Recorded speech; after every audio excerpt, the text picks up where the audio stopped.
राम राम राम राम राम राम राम राम राम नारायण नारायण। संबंध अब अंत काल के चिंतन के अनुसार गति बतलाते हैं। प्रयाण काले मनसा चलेन भक्त्या युक्तो योग बलेन चैव भ्रुवोर्मध्ये प्राणमावेश्य सम्यक् सतं परम पुरुषमुपैति दिव्यं। वह भक्ति युक्त मनुष्य अंत समय में अचल मन से और योग बल के द्वारा भ्रिकुटी के मध्य में प्राणों को अच्छी तरह से प्रविष्ट करके शरीर छोड़ने पर उस परम दिव्य पुरुष को ही प्राप्त होता है। व्याख्या। प्रयाण काले मनसा चलेन भक्त्या युक्तो योग बलेन चैव भ्रुवोर मध्ये प्राणमावेश्य सम्यक सतम परम पुरुषमुपैति दिव्यम। यहाँ भक्ति नाम प्रियता का है, क्योंकि उस तत्व में प्रियता माने आकर्षण होने से ही मन अचल होता है। वह भक्ति अर्थात प्रियता स्वयं से होती है, मन बुद्धि आदि से नहीं। अंत काल में कवि पुराण अनुशासिता आदि विशेषणों से पीछे के श्लोक में कहे हुए सगुण निराकार परमात्मा में भक्ति युक्त मनुष्य का मन स्थिर हो जाना अर्थात सगुण निराकार स्वरूप में आदर पूर्वक दृढ़ हो जाना ही मन का अचल होना है। पहले प्राणायाम के द्वारा प्राणों को रोकने का जो अधिकार प्राप्त किया है उसका नाम योग बल है।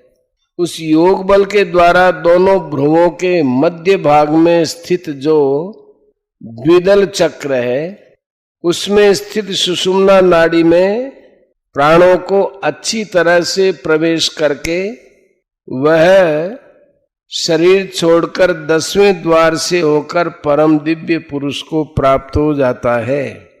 सतम परम पुरुषमुपैति दिव्यम पदों का तात्पर्य है कि जिस परमात्म तत्व का पीछे के 9वें श्लोक में वर्णन हुआ है उसी दिव्य परम सगुण निराकार परमात्मा को वह प्राप्त हो जाता है। 8वें श्लोक में जो बात कही गई थी उसी को 9वें और 10वें श्लोक में विस्तार से कहकर इन 3 श्लोकों के प्रकरण का उपसंहार किया गया। इस प्रकरण में सगुण निराकार परमात्मा की उपासना का वर्णन है। इस उपासना में अभ्यास की आवश्यकता है। प्राणायाम पूर्वक मन को उस परमात्मा में लगाने का नाम अभ्यास है। यह अभ्यास अणिमा महिमा आदि सिद्धि प्राप्त करने के लिए नहीं है, प्रत्युत केवल परमात्म तत्व को प्राप्त करने के लिए है।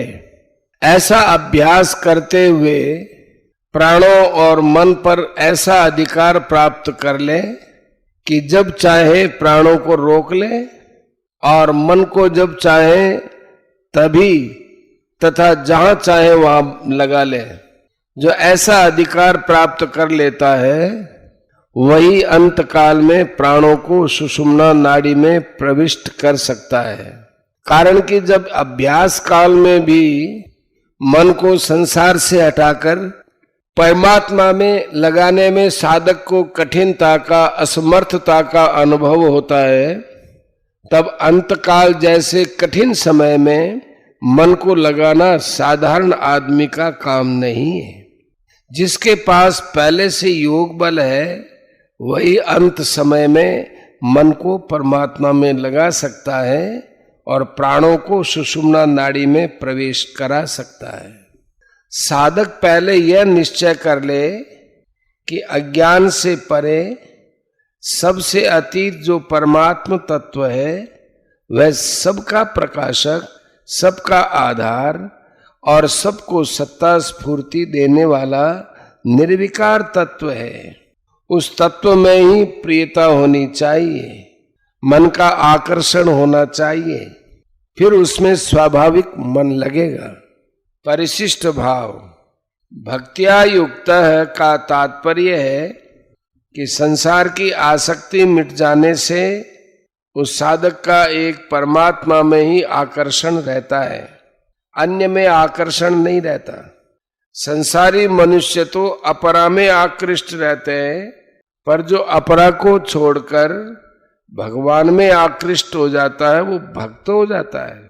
संसारी मनुष्य शरीर संसार में आसक्त होने से विभक्त अर्थात भगवान से अलग हो जाते हैं, पर भगवान में लगा हुआ साधक विभक्त नहीं रहता, प्रत्युत भक्त अर्थात भगवान का एक अभिन्न अंग हो जाता है। योग बलेन कहने का तात्पर्य है कि पहले किए हुए योगाभ्यास के कारण अंत समय में होने वाली अशक्त अवस्था उसको बाधा नहीं पहुंचा सकती, उसमें कोई विकार पैदा नहीं कर सकती। प्राणायाम आदि का बल योग बल